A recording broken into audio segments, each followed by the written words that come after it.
विद्यार्थी मित्रों नमस्कार। श्री एसएन विद्यालय द्वारा संचालित ई लर्निंग प्रोग्राम में हूँ आप सौ विद्यार्थी मित्रों हार्दिक स्वागत करूँ छूँ। विद्यार्थीओ आपणे धोरण 7 विषय है गणित एम छेल्ला लेक्चर अंदर आपणे चेप्टर नंबर 3 पूરું કર્યું હતું। હવે શરૂઆત કરીએ છીએ ચેપ્ટર નંબર 4 સાદા સમીકરણ। तो सादा समीकरण अंदर विद्यार्थी आपने एक तो माहिती होवी जोईए कि सादू समीकरण बने केवी रीते। तो पहला तो लखू चेप्टर नंबर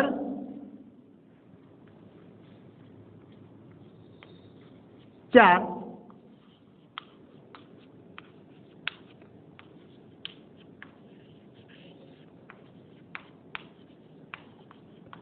सादा समीकरण। आपने विद्यार्थी खबर पड़े कि समीकरण केवी रीते बने। तो कि पद नो सरवाळो बाद बाकी थी जोड़ाता पद ने तो पद पहला तो केवी रीते बने, पद बने केवी रीते जोवुं पड़शे। तो कि पद चल अने अचल ना गुणाकार थी पद बने छे अने पदोना पद बने छे भाई पदोना सरवाळा के बाद बाकी थी जोड़वाथी जे आवे एनाथी शुं बने तो कि समीकरण बने। तो समीकरण तो कि समीकरण ने बे बाजू होय, डाबी बाजू अने जमणी बाजू। समीकरण त्यारे ज संपूर्ण बने ज्यारे बंने बाजू सरखी होय त्यारे ने समीकरण कहेवाय। बराबर। तो चल अने अचल ना गुणाकार थी पद बने छे। आपणे जोईए एकादुं सेम्पल, एकादुं उदाहरण जोईए। अहींया छे मारी पासे 2x आपेलुं छे मने। एमां छे ने विद्यार्थी 2x नी अंदर आ पद जे छे आपणुं शुं छे अचल है। शू है अचल एटले अचल पण तमे कही शको। अने आ विद्यार्थी छे चल है। शू है चल। तो हवे पाछुं जोवानुं के चल ने अलग अलग किंमतो होय एटले के चल छे ए भिन्न किंमतो धारण करी शके, अलग अलग किंमतो धारण करी शके। ज्यारे अचल छे एने चोक्कस किंमत होय एटले निश्चित संख्या होय। बराबर। तो एने लखी शकाय अहींया आने केवी तो के भिन्न किंमत होय। केवी होय भिन्न किंमतो।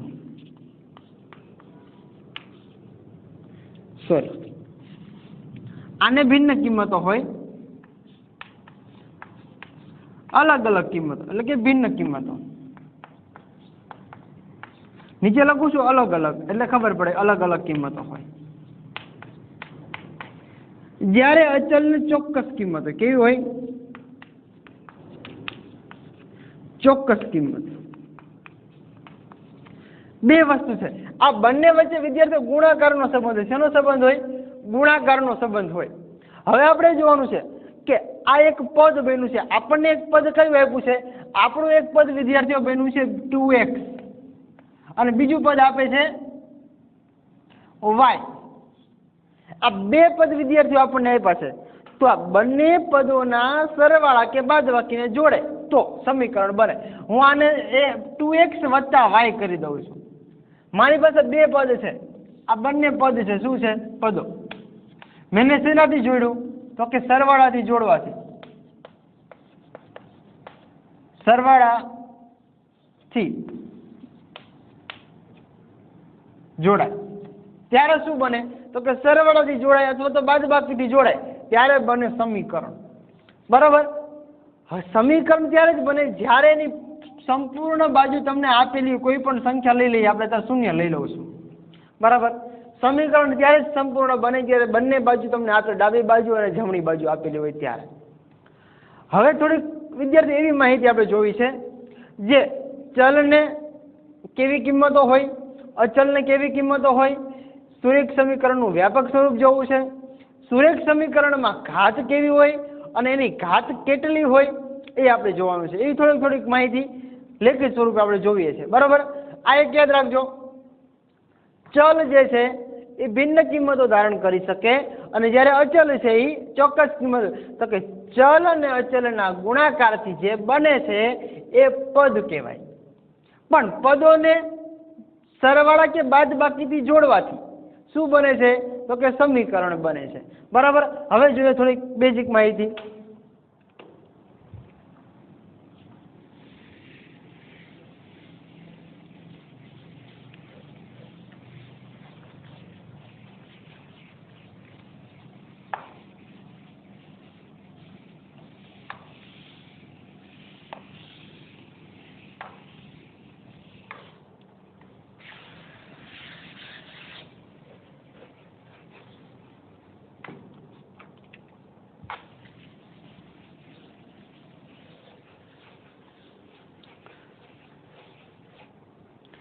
જો વિદ્યાર્થી, હવે આપણે જે જોવાનું છે એના આધારે થોડુંક જોઈએ કે ચલને કેવી કિંમતો, કે ચલને જુદી જુદી કિંમતો હોય તો અહીંયા લખી શકું હું ચલને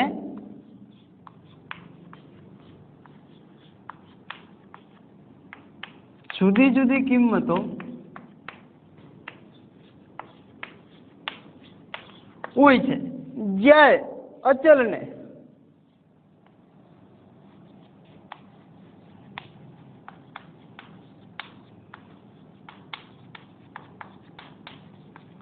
ચોક્કસ કિંમતો હોય. 2 પોઈન્ટ જે તમને આગળ પદ દ્વારા જે સમજાયું એ જ કે ચલ જે છે ચલને અલગ અલગ કિંમતો હોય જ્યારે અચલ અને ચોક્કસ કિંમતો હોય. બરાબર. હવે જોઈએ સુરેખ સમીકરણનું વ્યાપક સ્વરૂપ, એટલે આપણને ખ્યાલ પડશે કે વ્યાપક સ્વરૂપમાં શું છે.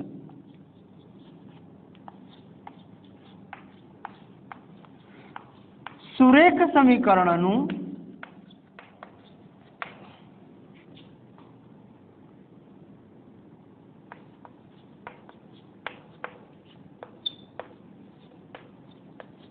વ્યાપક સ્વરૂપ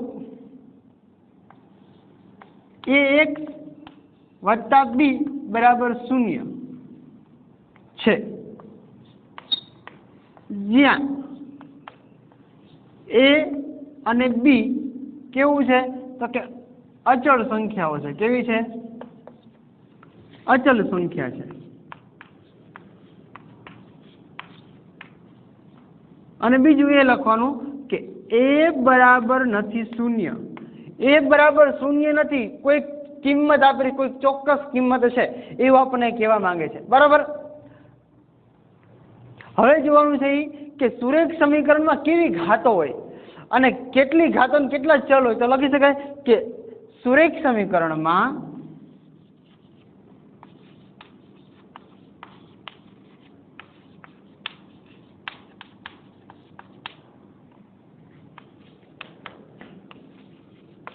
એક જ ઘાત વાળી, કેટલી ઘાત કે એક જ ઘાત વાળી,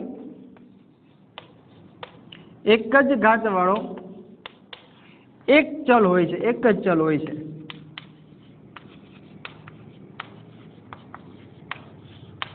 જો આપણે યાદ રાખજો, સુરેખ સમીકરણ છે એમાં એક જ ઘાત વાળો એક જ ચલ હોય. બરાબર. એના પછી વિદ્યાર્થીઓ તો કે દરેક સમીકરણનો ઉકેલ ખબર છે આપણે કે બંને બાજુ સરખી હોય તો શું લખે તો કે દરેક સમીકરણનો ઉકેલ સમતાની પૂર્વ ધારણા, કે પહેલા જે વિચારેલું છે પૂર્વ ધારણાઓનો ઉપયોગ કરીને મેળવવામાં આવે છે. આપણને ખબર હોતી નથી કે આનો ઉકેલ શું છે, કે શું મૂકવાથી આપણને જવાબ બંને બાજુ સરખો મળશે. બરાબર. તો આપણે એના એ મેળવવા માટે થોડીક માહિતી મેળવતા લખી શકાય કે પ્રત્યેક સમીકરણનો ઉકેલ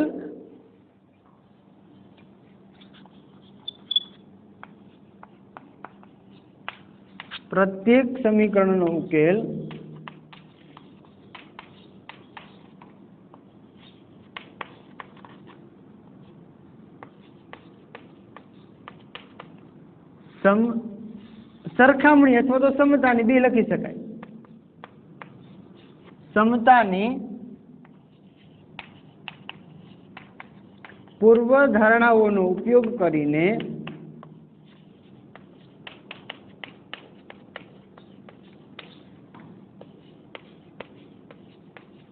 મેળવવામાં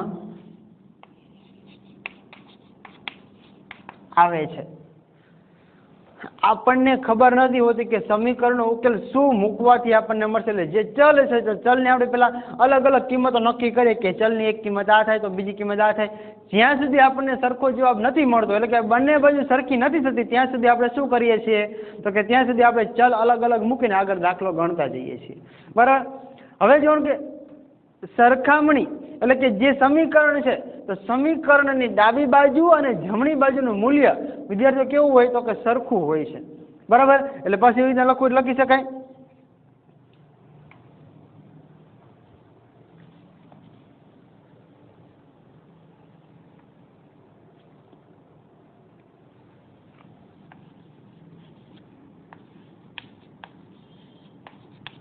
સમીકરણની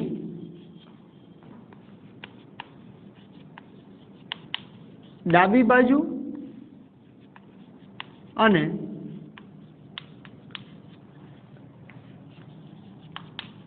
જમણી બાજુનું મૂલ્ય હંમેશા ધ્યાન રાખજો, સરખું એટલે સરખું જોઈએ, બરાબર લખવાનું, મૂલ્ય હંમેશા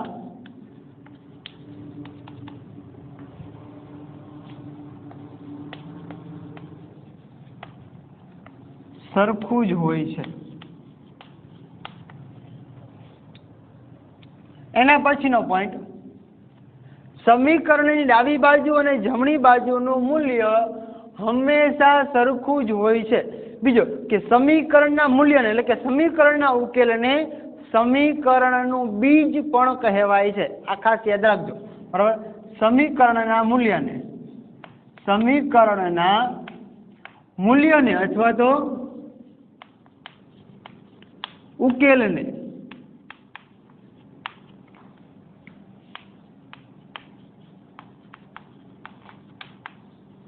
સમીકરણનું બીજ પણ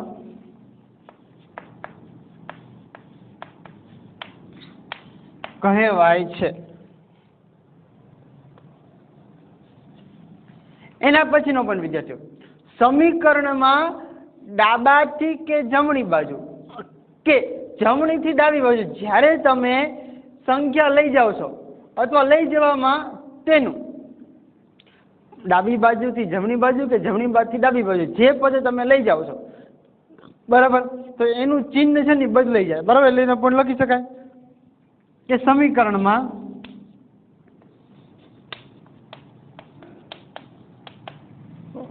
ખબર છે કે બે જ બાજુ આપણી પાસે છે, ડાબી બાજુથી જમણી બાજુ, બરાબર, અને જમણી બાજુથી ડાબી બાજુ, એટલે બે લખી શકાય. સમીકરણમાં ડાબી બાજુથી જમણી બાજુ કે જમણી બાજુથી ડાબી બાજુ પદને ફેરવતા અથવા તો પદ લઈ જતા તેનું ચિહ્ન બદલાય છે. એનું ચિહ્ન વિદ્યાર્થીઓ બદલાઈ જાય. જેમ કે જો સરવાળો હોય તો બાદબાકી થઈ જાય, અને જો બાદબાકી હોય તો સરવાળો થઈ જાય. ગુણાકાર હોય તો ભાગાકાર થઈ જાય, અને ભાગાકાર હોય તો ગુણાકાર થઈ જાય, બરાબર. તો શું લખાય કે જો સરવાળો હોય તો સરવાળામાં છે તો બાદબાકી થઈ જાય, બાદબાકીમાં છે તો સરવાળો થઈ જાય. તો એને લખી શકાય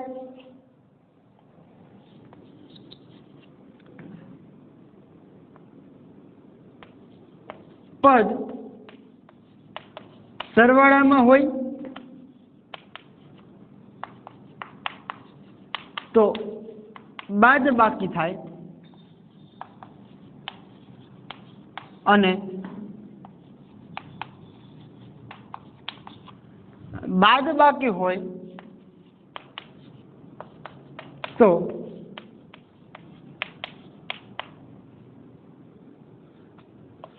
સરવાળો થાય. ખાસ યાદ રાખજો, જો પદ સરવાળામાં છે તો બાદબાકી થાય, અને બાદબાકી હોય તો સરવાળો, બરાબર. ગુણાકારમાં હોય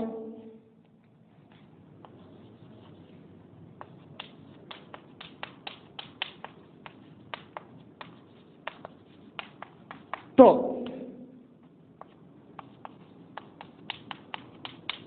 ભાગાકાર થાય, અને જો ભાગાકાર હોય તો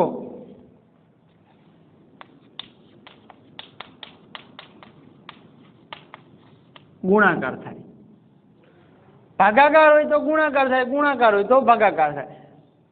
હજી એક અગત્યનો પોઈન્ટ કે સમીકરણમાં ડાબી અને જમણી બાજુ ના વિગતોની અદલા બદલી જ્યારે તમે કરો છો, બરાબર, ત્યારે જ્યારે અદલા બદલી તમે કરો ત્યારે સમીકરણ તમારું જે છે ને એ એમનામ જ રહે, પણ ખાલી જે પદની અદલા બદલી થાય એ આપણે જ્યારે તમને ગણતરી કરો ત્યારે તમને સમજાવશું, બરાબર. ખાસ પણ એટલે યાદ રાખવાનું છે વિદ્યાર્થીઓ, જો ફરી એકવાર તમને સમજાવી દઉં કે અંદર શું કહેવા માંગે છે અને કેવી રીતે તમારે સમજવાનું છે, બરાબર. તો જોઈએ પહેલો પોઈન્ટ, તમે એટલું તો વિદ્યાર્થીઓ જોયું કે પદ કેવી રીતે બને પહેલા તો કે પદ છે ચલ અને અચલના ગુણાકારથી પદ બને છે. તો સમીકરણ કેવી રીતે બને? તો સમીકરણ એવી રીતે બને કે પદ અને એક બીજું પદ, એટલે કે પદોના સરવાળા કે બાદબાકીથી જોડવાથી જે બને ને સમીકરણ કહેવાય. પણ પૂરેપૂરું સમીકરણ ડાબી બાજુ અને જમણી બાજુ બંને બાજુ સરખી થાય તો જ સમીકરણ સંપૂર્ણ બને. તો આપણે જોયું કે ચલ છે, ચલને અલગ અલગ કિંમતો હોય.